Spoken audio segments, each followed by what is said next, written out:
Clarification ఇస్తంటేనే mic తీసుకోండి.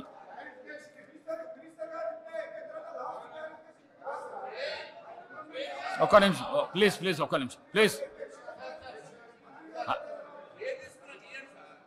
హరీష్ రావు గారు clarification ప్రసంగాలు ఇస్తే మాత్రం కట్ చేసేస్తా. స్పీకర్ సార్, మైక్ ఇచ్చినందుకు ముందుగా మీకు ధన్యవాదాలు. దయచేసి కట్ చేయకండి, నేను అంశంలోకి పోను. ముఖ్యమంత్రి గారు మాట్లాడిన దానికి క్లారిఫికేషన్ ఇచ్చే ప్రయత్నమే తప్ప నేను దయచేసి ఇతర అంశాల్లోకి పోను. కానీ మీరు దండం పెడితే జర మైక్ కట్ చేయకుండా. అధ్యక్ష, ఇప్పుడు గౌరవనీయులు ముఖ్యమంత్రి గారు సిద్దిపేట, గజ్వేల్, ఓల్డ్ సిటీ మీద ప్రజల మీద తన అక్కసును వెలగుచ్చే ప్రయత్నం చేసినారు. సిద్దిపేటలో కాంగ్రెస్ పార్టీ గెలవలేదనో, గజ్వేల్లో కాంగ్రెస్ గెలవలేదనో, ఒక్క నిమిషం, ఓల్డ్ సిటీలో గెలవలేదని ఆయన ఏమన్నారంటే బిల్లులు అక్కడ ప్రజలు కట్టలేదు అని అన్నారు. ఇది వాస్తవం కాదు.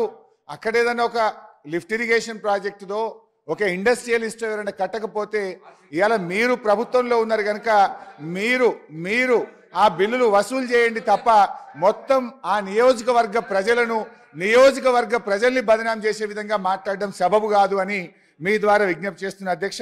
ఇక రెండో విషయం అధ్యక్ష, ముఖ్యమంత్రి గారు ఇంకో విషయం అన్నారు. బీఆర్ఎస్ పార్టీ కాంగ్రెస్తో పొత్తు పెట్టుకుంది, తెలుగుదేశంతో పెట్టుకుంది, ఎంఐఎంతో పెట్టుకుందని అన్నారు అధ్యక్ష. అవును, మేము పెట్టుకున్నాం.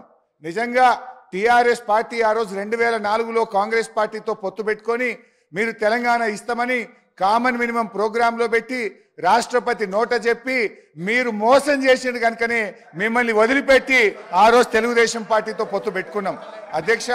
అయితే ఇవాళ మేము తెలుగుదేశంతో పెట్టుకున్నా, కాంగ్రెస్తో పెట్టుకున్నా, ఎవరితో పెట్టుకున్నా మొత్తం ఈ రాష్ట్ర దేశ రాజకీయ వ్యవస్థను ఒప్పించి మెప్పించి తెలంగాణ సాధనలో భాగంగా చేసినాం. ఇవాళ మేము సక్సెస్ అయినాం. మా ప్రయత్నం వల్లనే ఇవాళ తెలంగాణ వచ్చింది. లేకపోతే ఆ రోజు తెలుగుదేశం తెలంగాణకు జై తెలంగాణ అంటేనే పెట్టుకుంటామన్నాం. మాకు సీట్లు ఓట్ల కంటే కూడా రాజకీయ వ్యవస్థను ఒప్పించాలి, మెప్పించాలి, ఈ రాష్ట్రాన్ని సాధించాలని ఒక వ్యూహాత్మక భాగంలో మేము చేసినాం. ఇవాళ విజయం సాధించినాం. ఇవాళ రాష్ట్రాన్ని మేము సాధించడం అనేటువంటి విషయాన్ని ముఖ్యమంత్రి గారు గుర్తుపెట్టుకోవాలి. ముఖ్యమంత్రి గారు ఆయన వ్యక్తిగతంగా పదవుల కోసం ఆయన పార్టీలు మారింది తప్ప మేము ఇతర రాజకీయ పార్టీలతో పొత్తు పెట్టుకుంటే తెలంగాణ కోసం మేము పెట్టుకున్నాం అధ్యక్ష. జూబ్లీ హిల్స్ ఎమ్మెల్యే గారిని కూడా last 1 minute Jubilee hills MLA గారిని కూడా ఇవాళ అవమానపరిచినారు. జూబ్లీ హిల్స్ ప్రజలు, విజ్ఞులైనటువంటి ప్రజలు మా ఎమ్మెల్యే గోపీనాథ్ గారిని గెలిపిస్తే ఏదో ఎంఐఎం పోటీలో పెట్టడం వల్ల ఆయన గెలిచిండని జూబ్లీ హిల్స్ ప్రజల్ని అవమానపరిచే విధంగా